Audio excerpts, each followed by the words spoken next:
काय मुख्यमंत्र्यांनी आश्वासन दिलं? बघा, अहिल्यानगरमध्ये एक दुर्दैवी घटना घडलेली आहे।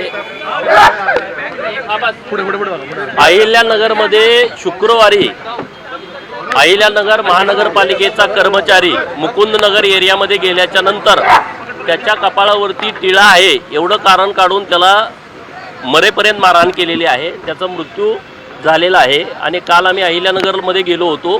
तिथले हिंदू समाज पूर्णपणे एकवटला होता, अत्यंत आक्रमक झाला होता। 10,000च्या वर मुलं रस्त्यावरती प्रेत घेऊन बसली होती आणि तिथूनच काल रात्री आम्ही माननीय मुख्यमंत्री देवाभाऊ यांच्याशी फोनवरून चर्चा केली होती।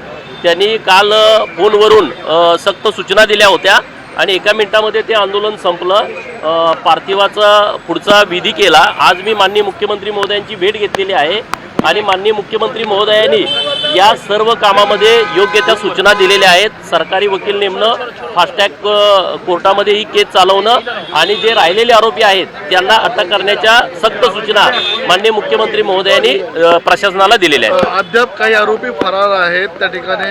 स्थानिक आमदार असेल, तुम्ही आहात, आक्रमक झालेले आहेत, पुढची भूमिका काय असेल? पुढची आमची हीच भूमिका आहे। माननीय आमदार संग्राम भैया जगताप साहेब, माननीय संग्राम भंडारे महाराज, आम्ही काल तिथं होतो।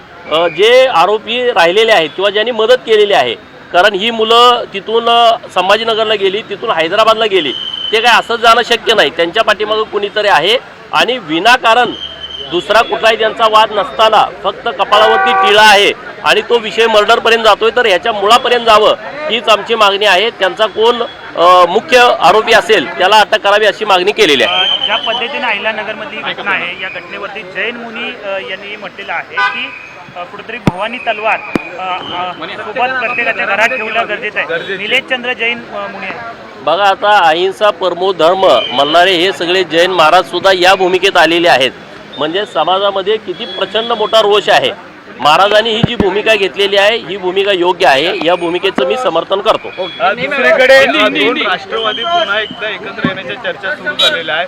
काल पंतप्रधान नरेंद्र मोदी यांची भेट देखील पूर्ण शरद पवार गटाच्या खासदारांनी घेतली आणि त्यांचं स्वागत जयंत पाटलांनी केलं आणि रोहित पवार देखील त्या ठिकाणी। आता तुम्ही माझे मित्र आहे का कोण आहे? त्यामुळे हे बघा, हे आता काय वरच्या लेवलचा विषय आहे। राष्ट्रवादीची भूमिका किंवा भाजपची भूमिका ते वरिष्ठ नेते या संदर्भामध्ये मांडतील। हिंदी हिंदी हिंदी हिंदी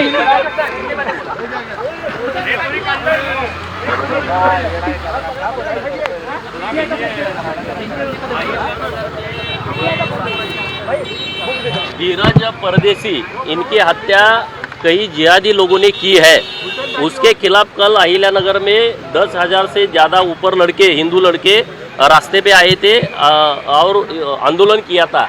कल रात को 10 बजे महाराष्ट्र के सीएम माननीय देवाभाऊ जी ने फ़ोन पर उन सभी लोगों को आश्वासित किया है और आज मैं सह्याद्री अतिथि गृह में माननीय सीएम साहब की मुलाकात की है और इसके बारे में माननीय सीएम साहब ने आदेश दिया है सरकारी वकील रखने के बारे में। जो मांग है कुटुंबीय लोगों की और जो हिंदू लड़के हैं उधर की सभी लोगों की, तो वो मांग सरकार पूरी कर रही है। और जो लोग अभी जो पकड़े गए नहीं है, इनके बारे में भी हमने माननीय सीएम साहब के पास मांग की है, तो सभी प्रशासन को योग्य आदेश माननीय सीएम साहब ने दिया है।